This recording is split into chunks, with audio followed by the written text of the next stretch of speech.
Comme vous le savez, Scientastique vit peut-être ces dernières semaines et il nous a semblé bon vous en toucher un mot.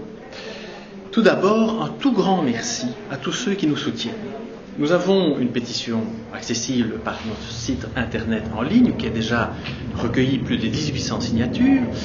Nous avons également plein de témoignages de sympathie qui nous vont droit au cœur, et en particulier de ceux qui étant venus enfants, qui étaient émerveillés et qui ont décidé de revenir avec leurs propres enfants louveteaux ou étudiants pour partager leur joie de la découverte de ce lieu d'expérimentation scientifique sur les 5 sens. Alors, également, je dirais, toutes ces personnes qui sont venues directement en Scientastique nous disent, écoutez, il faut vraiment que ça continue, ce serait vraiment trop dommage que ça s'arrête, mais je peux vraiment vous assurer que ça nous donne le courage de continuer, de persévérer. Alors, persévérer pourquoi? Eh bien, persévérer pour continuer à mettre à votre disposition ce lieu d'expérimentation scientifique, mais aussi pour aller de l'avant, pour le rénover, non seulement l'exposition, mais également le lieu. Tout cela est mis en péril pourquoi? La STIP veut reprendre les locaux que nous occupons. A priori, vous pourriez vous dire, voilà, c'est une histoire de fin de bail, locataire-propriétaire, ça ne mérite pas trop l'attention du public. Bien, ce n'est pas tellement banal que ça, et je crois que ça mérite votre attention. Pourquoi? Simplement parce que nous croyons que la STIP ne respecte pas ses engagements. Tout d'abord, il faut remettre le problème dans son contexte historique. Quand nous nous sommes installés ici, il y a 20 ans, la STIP était très contente, car personne ne voulait de ce lieu.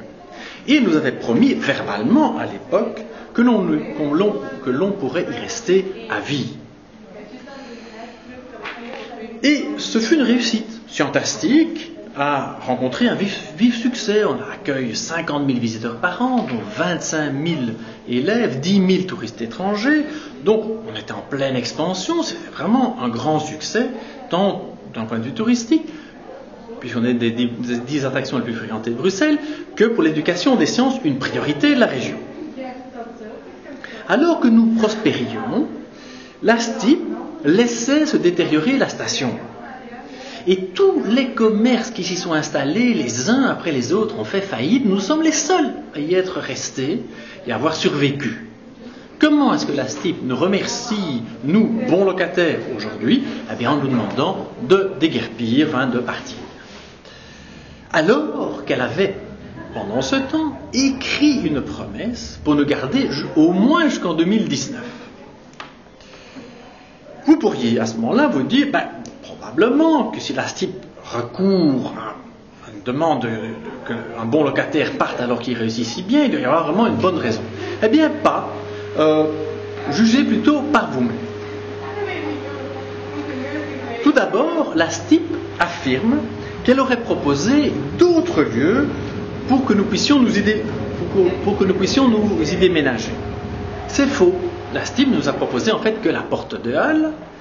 Or, elle sait très bien que ce lieu n'a pas les accès nécessaires au niveau de la sécurité incendie pour accueillir le grand public et ne peut donc pas convenir. Il n'y a donc pas de proposition alternative qui a été faite au Scientastique. La STIP prétend que le Scientastique doit partir, en fait, à cause de travaux dans la station, de travaux de rénovation. Comme si en restant, le Scientastique s'opposait à ces travaux. Mais non, évidemment, nous ne demandons pas mieux que la station soit rénovée. Mais selon nos informations, les travaux de rénovation ne débuteront pas tout de suite et surtout, ils ne demandent pas la fermeture du Scientastique, tout au plus une fermeture provisoire. Alors la STIP prétend qu'elle doit faire ses propres travaux sur notre lieu. Le Scientastique n'est toutefois pas un obstacle à la rénovation de ce lieu de la station, bien au contraire, elle peut y contribuer. En effet, le Scientastique peut lui aussi rénover son propre espace sur fonds propres, pour autant bien sûr qu'on lui donne la possibilité d'amortir les investissements sur une période suffisamment longue. La STIP invoque alors le fait qu'elle doit améliorer la qualité de son parcours voyageur en plaçant sur ce parcours des commerces. Ces commerces, soi-disant, de proximité, seraient selon la STIP importants pour leur sécurité. Nous ne sommes pas de cet avis. En effet, l'espace du Scientastique n'est pas sur ce parcours voyageur. Pourquoi? Parce que les voyageurs pour leur sécurité et pour leur confort, sortent par les accès les plus directs.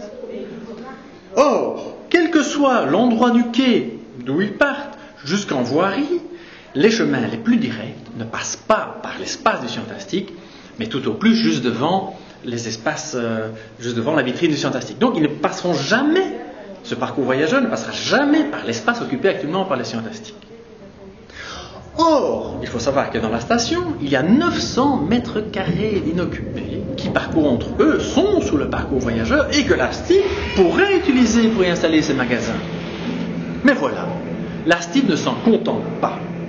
Elle veut à tout prix nous mettre dehors pour également mettre des magasins sous notre lieu et étendre ainsi l'espace de ces commerces de 900 mètres carrés à 1500 mètres carrés. Nous trouvons que c'est vraiment exagéré.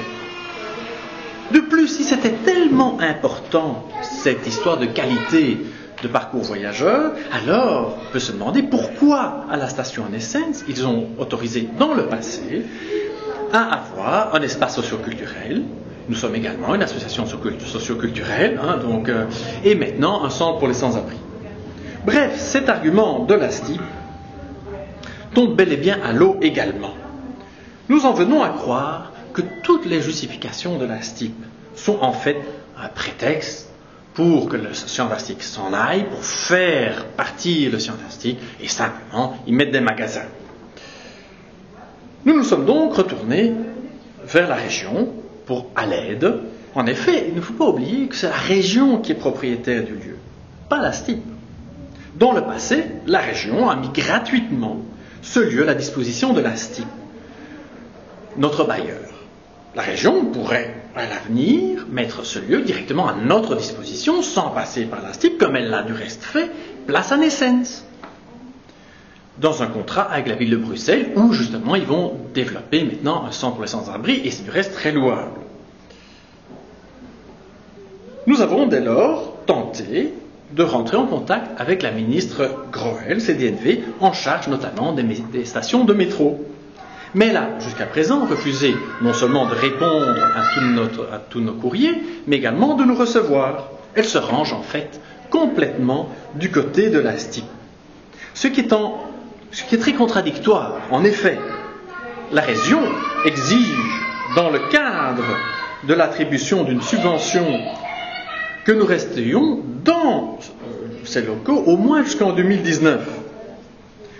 D'autres ministres ont rappelé à Mme Groel que le Scientastique œuvre pour l'éducation des sciences, une priorité de la région. Elle ne le conteste pas du reste. Elle dit elle-même du reste que la station Bourse est très importante pour le tourisme. On est la seule activité familiale touristique à proximité de la Grande Place. Et elle sait que l'expulsion du Scientastique conduira probablement à sa fermeture. Alors qu'est-ce qui pourrait bien justifier cette position de ne pas aider le Scientastique et de laisser faire la STIB? Ce ne sont pas les travaux, nous l'avons parlé tout à l'heure, le Scientastique n'est pas un obstacle aux travaux dans la station. Comme la STIB veut développer des magasins à notre place, on pourrait se dire, voilà, c'est un cas classique en fait du culturel contre le profit. Le culturel devant faire place à des choses plus rentables. Eh bien, ce n'est même pas ça, parce que n'oubliez pas que la région, elle ne reçoit rien comme loyer de la STIB. Donc, en accordant le lieu directement au Scientastique pourrait même lui payer un loyer, et on ne serait donc plus rentable pour la région que la STIB. Donc, ce n'est pas une question de rentabilité ou de finance pour la région. Et donc, il semblerait pour le moment que la ministre Goens ne s'oppose pas à la fermeture du Scientastique, un centre d'éducation des sciences, de manière simplement à pouvoir soutenir par la STIB les commerces qui s'y installeraient. C'est d'autant plus étrange que, comme on l'a dit tout à l'heure, il y a 900 mètres carrés inoccupés dans la station et qu'on pourrait très bien donc avoir les deux projets, maintenir le Scientastique et maintenir et créer des magasins.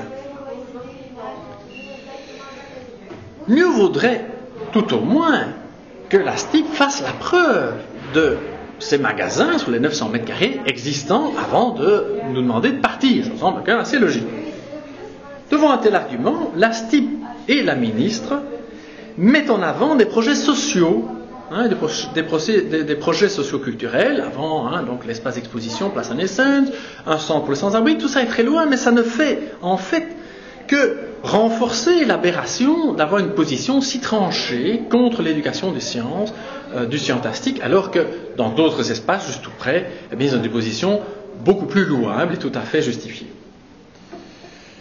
Alors, ce qui choque finalement le plus encore dans tout ça, c'est que le scientastique existe, fonctionne bien, et en rapport, on a un projet de la STIP. Hein, donc on compare finalement quelque chose de certain à quelque chose de très hypothétique. La STIP veut investir 5 millions d'euros pour y mettre des magasins, mais s'il vous plaît, quels sont en fait ces magasins qui viennent? Y a-t-il déjà des contrats qui ont été signés pour l'occupation de notre lieu par ces magasins? Quels sont les loyers que paieraient ces magasins? Est-ce que ces loyers suffiront à amortir cet énorme coût d'investissement de 5 millions?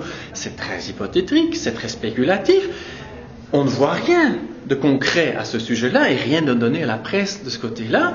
Et ça nous paraît quand même déraisonnable d'aller jusque-là, d'éjecter, c'est pas vraiment l'expression, mais de mettre le scientastique dehors pour un projet qui est encore très très fort sur papier. Donc, il nous semble, en conclusion, que, étant donné que le scientastique pourrait rénover son lieu sur fonds propres et faire des économies de 2 millions d'euros à la STIP, parce que si nous on rénove ce fonds propre, la STIP ne va plus investir ces 5 millions d'euros, eh bien il nous semblerait que tout ce contexte fait qu'on a vraiment une impression d'un irrespect pour la vocation d'éducation des sciences du scientastique sur ce dossier.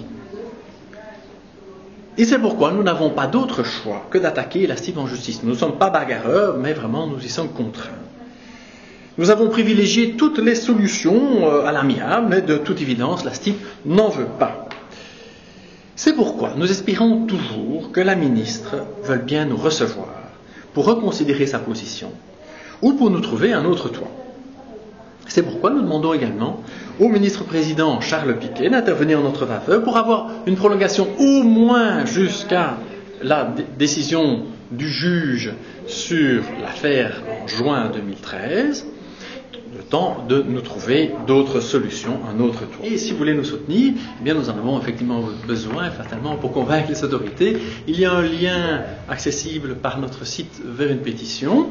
Vous pouvez également mettre sur YouTube un petit témoignage, vous êtes venu au Scientastique, et nous envoyer le lien que l'on mettra à ce moment-là sur notre site. Merci beaucoup.